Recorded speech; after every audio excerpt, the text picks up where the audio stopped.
और उसको जब प्रणाम किया ना भैया, लाडली जी कृपा करे तो पे बाबा, हृदय निहाल हो गए। ये आशीर्वाद कौन दे सकता है? देखो बरसाने के गोसाई पर चरण छुओ, सीधे लाडली जू से हाथ करके बात करते हैं।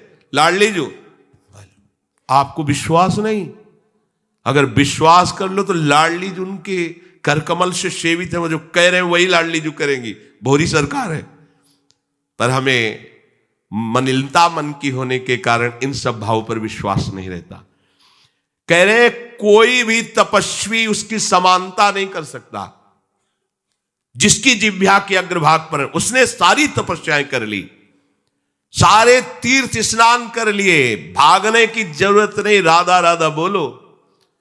सारे तीर्थ स्नानों का फल तुम्हें उसी क्षण मिल जाएगा जो तुम्हारी जिह्वा के अग्रभाग पर श्री हरि का नाम, प्रियाजू का नाम विराज। सारे वेदों का अध्ययन कर लिया, अब उसे कुछ अध्ययन करने की जरूरत नहीं है। जो बड़ी बड़ी तपस्याओं से, तीर्थयाटन से, वेदाध्ययन से, यज्ञ आदि से गति मिलना दुर्लभ है, वो तुम्हें नाम से प्राप्त हो जाए। कौन हो, कहां हो, कैसे हो, कोई प्रश्न नहीं। जैसे हो, जिस परिस्थिति में, जिस विषय में फंसे हो, वहीं से तुम्हें नाम उठा के महात्मा बना देगा, तुम्हें धनवान बना देगा, यशस्वी बना देगा। तुम तेज से संपन्न हो जाओगे। नाम का तेज, भगवान नाम का तेज है, प्रताप है भगवान नाम का।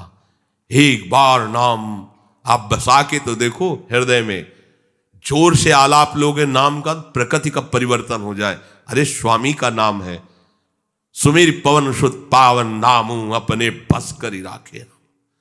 जपहि नाम जन आरत भारी, मिटहि कुसंकट होय सुखारी। इदम ही पुंसस् तपसः श्रुतस्य वा, स्विष्टस्य सूक्तस्य च बुद्धिदत्तयोः, अविच्युतोऽर्थः कविभिर निरूपितो यदुत्तम श्लोक गुणानुवर्णनम।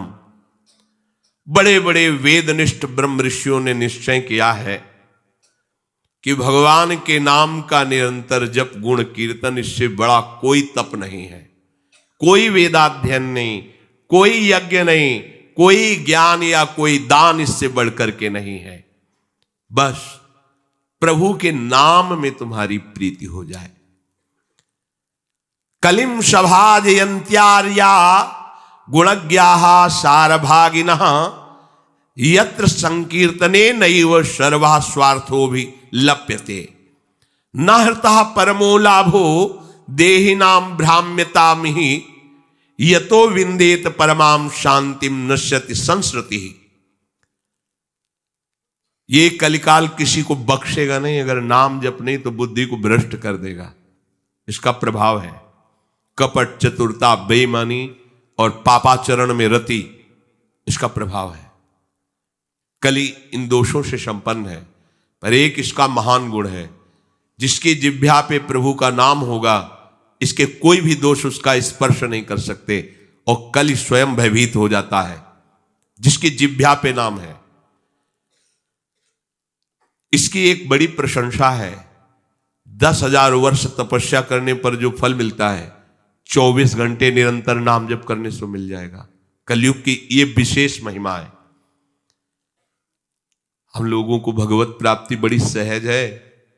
दाहिने पैर के अंगूठे के बल हाथ उठा के ऊपर से बोले कितने, वो 10,000 वर्ष, ऐसे 10 सेकंड नहीं खड़े हो सकते अपने लोग, नहीं, दाहिने पैर के अंगूठे के बल हाथ उठा के 10 सेकंड नहीं खड़े हो सकते।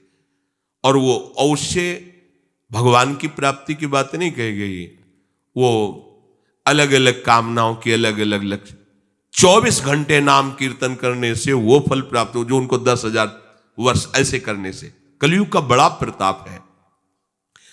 जो तुम स्वार्थ की पूर्ति चाहते हो या परमार्थ की पूर्ति चाहते हो या तुम रोग का नाश चाहते हो, तो एकमात्र उपाय है भगवान के नाम का निरंतर जप करो। निरंतर शब्द में बड़ी कठिनता है। महात्मा जन इसी का प्रयास करते। अव्यावृत भजनात्, ये सिद्ध अवस्था है, निरंतर भजन। आपसे निरंतर ना हो तो थोड़ी थोड़ी देर में स्मरण करने का अभ्यास बना लीजिए। एक बार सत्संग में कि अगर 5 मिनट में एक बार राधा बोल दो, कि हर 5 मिनट में एक बार राधा बोलना है। राधा 5 मिनट फुर्सत करो, चिंतन या कार्य जो कर रहे हो, पर 6वां मिनट न लगने पावे फिर 5 मिनट राधा। एक दिन आप देखना निरंतर नाम चलने लगेगा। इससे विषयों के प्रति जो आसक्ति है वो एक बार तो बढ़ेगी। होम्योपैथिक दवा जैसे नहीं, रोग एक बार उभरेगा, आपको लगे, वो बढ़ती नहीं है, अंदर छुपी हुई निकलती। ध्यान से सुनोगे तो प्रश्न खत्म हो जाएंगे। अपने लोगों के प्रश्न रहते हैं, जब भजन में बैठते हैं तो बड़ा मन चंचल होता है, बड़ी गंदी बातें आती हैं, ये वो। हम भी कह रहे हैं, जब आप नाम जपना शुरू करोगे तो पहले आपको जलन होगी, आपके अंदर ये विकार दिखाई देंगे, पर ये आते नहीं हैं, ये जाते हैं। धीरे धीरे इनका शमन हो जाएगा। और जब कभी आपको ऐसा लगे कि अब नाम जपने में हमारा एकाग्रमन नहीं हो रहा, तो बहुत सुंदर उपाय, ताली बजाकर नाम कीर्तन करने लगो। अपने को विजय प्राप्त करना है मन पर और विषय भोगाभ्यास पर। और ये ऐसा नहीं कि ये नाचना गाना ये सब, ऐसा नहीं, इससे भगवान की प्राप्ति हो जाती है। जितने बड़े बड़े महान भक्त हुए सब नृत्य करते थे।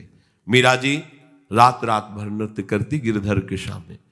नरसिंह मेहता की करताल प्रसिद्ध थी। 4 भक्त साथ है, करताल लेकर नाचते, गोविंद रीझ जाते हैं। जहां कहीं 4 भक्त मिलकर कीर्तन करते होते हैं, नृत्य करते होते हैं, उन्हीं के बीच में गोविंद भी नाचते होते हैं। हमारी अभी दृष्टि मायाकृति, इसलिए हम देख नहीं पा रहे।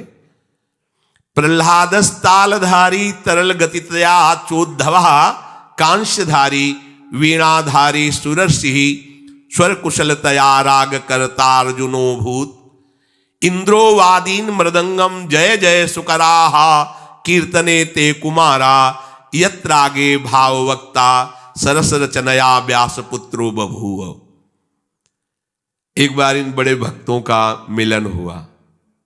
श्री प्रहलाद जी, उद्धव जी, नारद जी, सनक सनंदन जी, सुखदेव जी आदि। अब इतने बड़े महापुरुष एकत्रित हुए तो बोले भगवान को बुलाया जाए प्रगट में। बोले एक ही उपाय है, मद भक्ता यत्र गायंती तत्तिष्ठाम। नारदा नारद जी ने कहा भगवान वहीं आ जाते हैं। तो श्री प्रहलाद जी ने ताल देना प्रारंभ किया। ये भगवान को बहुत प्रिय है। अगर आपको कोई संगीत नहीं आता तो भगवान का प्रिय संगीत है ये।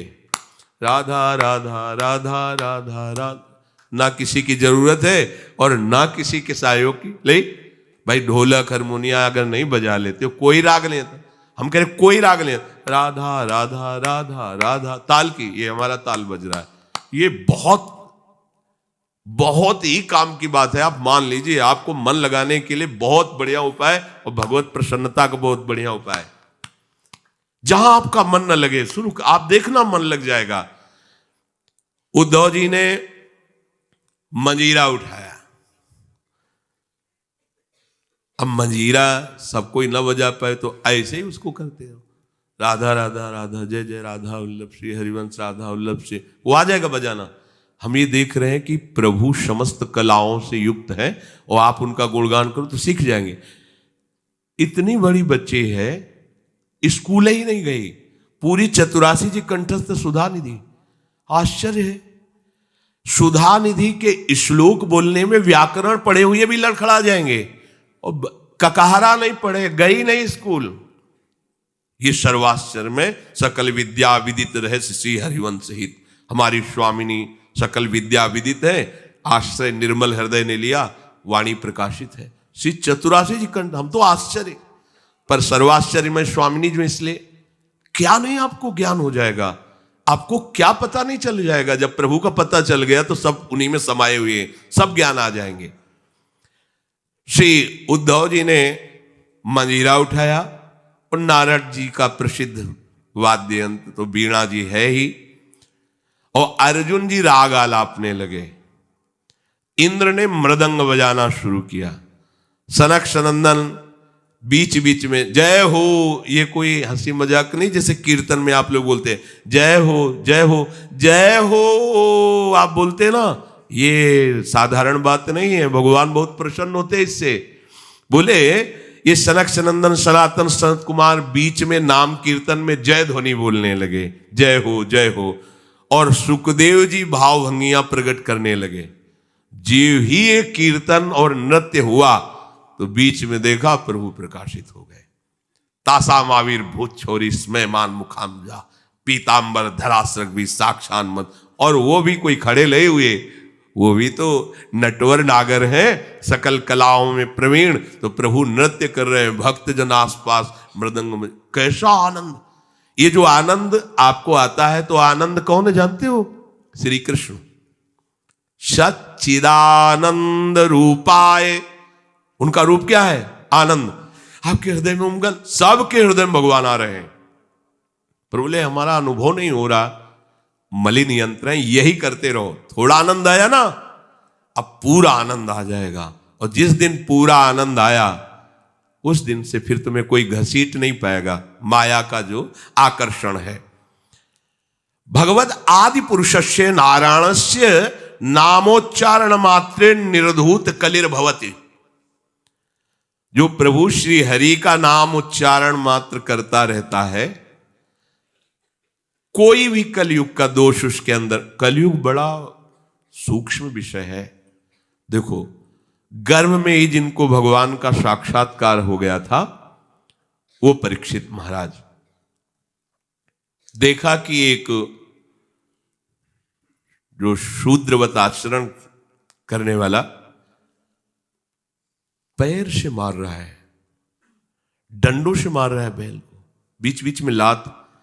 ये ध्यान रखो, किसी को भी पैर से कभी, सम्य श्री भगवान है, कभी ऐसा दंड विधान किसी के लिए हो जैसा, पर ऐसे सहज में किसी को अपने पैर न लगे। अपने लोगों का परमार्थ है ना, कोई अगर लेटा हुआ है तो उसे नांगने की जरूरत नहीं, घूम के भले चले जाओ, नहीं उससे प्रार्थना करो कि आप पैर हटा लीजिए। ये ऐसे किसी को नांगना, किसी के पैर मारना, ये सब गंदे आचरणों में आता है। ये भक्तों के द्वारा ऐसा नहीं होता है।